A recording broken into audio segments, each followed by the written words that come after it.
അവിടുത്തെ ഇറങ്ങി ഞാൻ തുണ വന്നു, ഒരു ഭിത്തി ഒന്ന് ഇടിച്ചിട്ട് എൻ്റെ മെത്തേക്ക് ചാടുക ചെയ്ത്. അങ്ങനെ പറ്റിയ പരിക്കാണ്? ഭിത്തി വന്ന് മെത്തി ചാടി. എന്നിട്ട് എങ്ങനെയാ രക്ഷപ്പെട്ടത്? രക്ഷപ്പെട്ട അവിടുന്ന് ഞാൻ കടന്ന് കാറി ഇപ്പം ഇവിടെ ആൾക്കാരെ ഓടി കയറി വന്ന് രക്ഷിക്കുക ചെയ്ത്. ആളുകൾ വന്ന് രക്ഷപ്പെടുത്തു. കുടുങ്ങിപ്പോയായിരുന്നു. അർദ്ധരാത്രിയിൽ കുടുംബത്തോടൊപ്പം ഉറങ്ങിക്കിടക്കുമ്പോഴാണ് ഇരച്ചെത്തിയ മഴയിൽ വലിയ ഉരുൾപൊട്ടലുകൾ ഉണ്ടായിട്ടുള്ളത് പലയിടങ്ങളിലും. ആളുകൾ അറിഞ്ഞു പോലുമില്ല തങ്ങളുടെ വീട് തകർന്ന് ഒലിച്ചു പോകുന്നതിനെ കുറിച്ച്. ആ നിലയിൽ ഉരുൾപൊട്ടലിൽ നിന്ന് രക്ഷപ്പെട്ട ഒരാളാണ് നമുക്കൊപ്പം ചേരുന്നത്. ചേട്ടാ, എന്താണ് ഇന്നലെ രാത്രി സംഭവിച്ചത്? രാത്രി 2:30 കാണും. ഭയങ്കര മഴയായിരുന്നു. പുറത്തിറങ്ങി നോക്കിയപ്പോൾ മെറ്റ് പിടിഞ്ഞിരിക്കുമായിരുന്നു. അത് നോക്കാൻ വേണ്ടി ഇറങ്ങിയതാണ്. അന്നേരം വേറെ ഒച്ചപ്പാടും ബഹളം മുകളിൽ നിന്ന് കേൾക്കുന്നുണ്ട്. ഇറങ്ങി നോക്കി മുറ്റത്ത് വെള്ളം വകഞ്ഞു വിട്ടു. അതുകൊണ്ട് ഇങ്ങനെ നോക്കി എല്ലാം കണ്ടു. ഞാൻ വൈഫുണ്ടായിരുന്നു. വൈഫിനോട് ഞാൻ പറഞ്ഞു, നീ അപ്പുറം വാങ്ങി വിടാൻ വിടാമെന്ന് പറഞ്ഞു. ബാത്റൂമിന് വാങ്ങി വിട്ടു. അവിടുന്ന് ഇവിടെ വന്ന് വാങ്ങി വിട്ടു. ഞാൻ പറഞ്ഞു അല്ല വാങ്ങി വിട്ടു. ഞാൻ കയറി കിടന്നു. അവളപ്പുറം വെള്ളം വാങ്ങിട്ടുകൊണ്ടിരിക്കുമായിരുന്നു. ഞാൻ കയറി കിടന്നപ്പോൾ ഭയങ്കര സൗണ്ട് കേട്ട് ഇപ്പോൾ പെണ്ണുങ്ങളെ പുറത്തുനിന്ന് കാർച്ച ഞാൻ കേട്ടു. ഞാൻ നോക്കിയപ്പോൾ എന്തോ ഒരു സാധനം വരുന്ന പോലെ തോന്നി. അവിടുത്തെ ഇറങ്ങി ഞാൻ തുണ വന്നു, ഒരു ഭിത്തി ഒന്ന് ഇടിച്ചിട്ട് എൻ്റെ മെത്തേക്ക് ചാടുക ചെയ്ത്. അങ്ങനെ പറ്റിയ പരിക്കാണ്?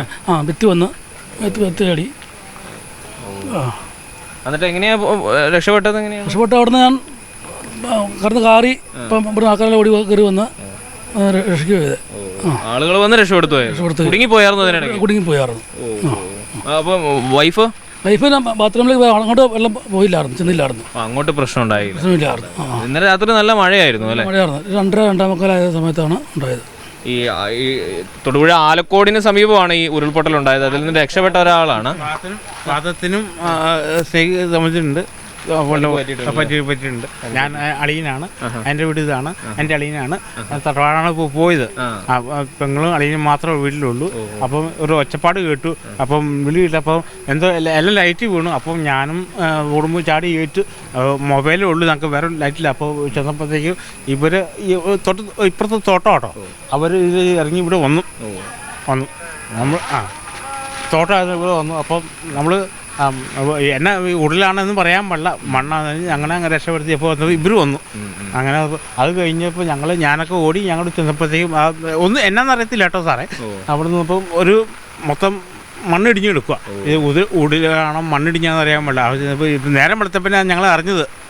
അപ്പോൾ തന്നെ ഞങ്ങൾ പോലീസ് സ്റ്റേഷനിലേക്ക് വിളിച്ചപ്പം ആ സെക്കൻഡിൽ തന്നെ പോലീസ് സ്റ്റേഷനിൽ ആൾക്കാർ വന്നു. അപ്പോൾ തന്നെ അവർ പോലീസുകാരും വന്നു. അപ്പോൾ പറഞ്ഞു ഇങ്ങനെ അവർ ഞങ്ങൾ പോലീസ് ആശുപത്രിയിൽ കാരിക്കോട് മെഡിക്കൽ കൊണ്ടുപോയി. അപ്പോൾ തന്നെ വിളിച്ചു പറഞ്ഞു, മറ്റേ കെസിവിലേക്ക് വിളിച്ചു. അപ്പോൾ അവർ ഓടി വന്നു. അപ്പോൾ മുകളിലേക്കുള്ള എല്ലാ ലൈനും കട്ട് ചെയ്തു. അപ്പോൾ അത് കഴിഞ്ഞ് അപ്പോൾ ഞങ്ങളെ പോലീസ് സ്റ്റേഷനിൽ കൊണ്ടാക്കി. ഞങ്ങൾ ഒരു 5 കൂടി പോലീസുകാരാണ് കൊണ്ടാക്കിയത്. വെള്ളം അത് എല്ലാ ട്രീറ്റ്മെൻറ്റും കൊടുത്തു, കുഴപ്പമൊന്നുമില്ല എന്നും പറഞ്ഞു. ഞങ്ങൾ 6 മണി. ഈ വീടെല്ലാം പോയില്ലേ? വലിയ ബുദ്ധിമുട്ടായിരിക്കും. ഇപ്പോൾ അവർക്ക് താമസിക്കാൻ പറ്റില്ല. വാശിയോഗ വീടല്ല.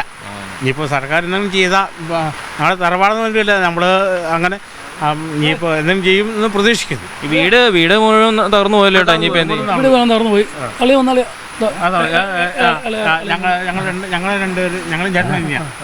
രാത്രി എന്താ സംഭവിച്ചത്? ഇന്നലെ രാത്രി ഭയങ്കര ശബ്ദത്തോടു കൂടിയിട്ടുള്ളൊരു ഇതാണ് നമ്മൾ കേൾക്കുന്നത്.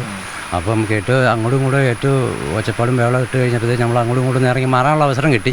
അതിൻ്റെ പേരിൽ 2-3 ജീവൻ നമ്മൾക്ക് തിരിച്ചു കിട്ടി, അങ്ങനെ പറയാം. അല്ലാണ്ട് എന്താ പറയുക, വീട് പോകാനുള്ളത് പോയി, 2 വീടും പൂർണ്ണമായിട്ട് പോയി. ഇനി നിലവിലൊരു വീട് നിൽപ്പുണ്ട്. അതിനകത്ത് ജീവിതം ശാശ്വതമല്ല, ഒരിക്കലും നടക്കും. പുള്ളി അതിനകത്ത് കുടുങ്ങിപ്പോയതാണ്, കുടുങ്ങിപ്പോയി. പിന്നെ ഒരു ചേട്ടനും മറ്റേ മാർട്ടിൻ എന്ന് പറഞ്ഞ ചേട്ടനും അതിനകത്ത് കുടുങ്ങിപ്പോയി. പുള്ളി ഉരുണ്ടി ആടി, വീടിൻ്റെ പിറ്റി മൊത്തം ഉരുണ്ടി ആടി പുറത്തി ആടി രക്ഷിച്ചു. അങ്ങനെ രക്ഷിക്കാൻ പറ്റി. അങ്ങനെ 2 ജീവൻ രക്ഷപ്പെടുത്താൻ പറ്റി. ഞെട്ടിക്കുന്ന അനുഭവങ്ങളാണ് എല്ലാവരും പറയുന്നത്. പലരുടെയും മുഖത്ത് ഒരു ചെറു പുഞ്ചിരി ഉണ്ടെങ്കിൽ അതിൻ്റെ ഉള്ളിലെ വേദന നമുക്ക് മനസ്സിലാക്കാവുന്നതാണല്ലോ. ഇതുതന്നെയാണ് ഇടുക്കി ജില്ലയുടെ വിവിധ മേഖലകളുണ്ടായ ഉരുൾപൊട്ടലിലെ മനുഷ്യർക്കുണ്ടായിട്ടുള്ളത് എന്ന് നമുക്ക് മനസ്സിലാക്കാൻ കഴിയും. കൃത്യമായ പുനരധിവാസം ഉറപ്പാക്കാൻ സർക്കാർ തയ്യാറാകണമെന്നുള്ളതാണ് ഇതിലേറ്റവും പ്രധാനപ്പെട്ട കാര്യം. ഷെർ മോഹനോടൊപ്പം മുഹമ്മദ് ആഷിഖ്, മീഡിയ 1 ഇടുക്കി.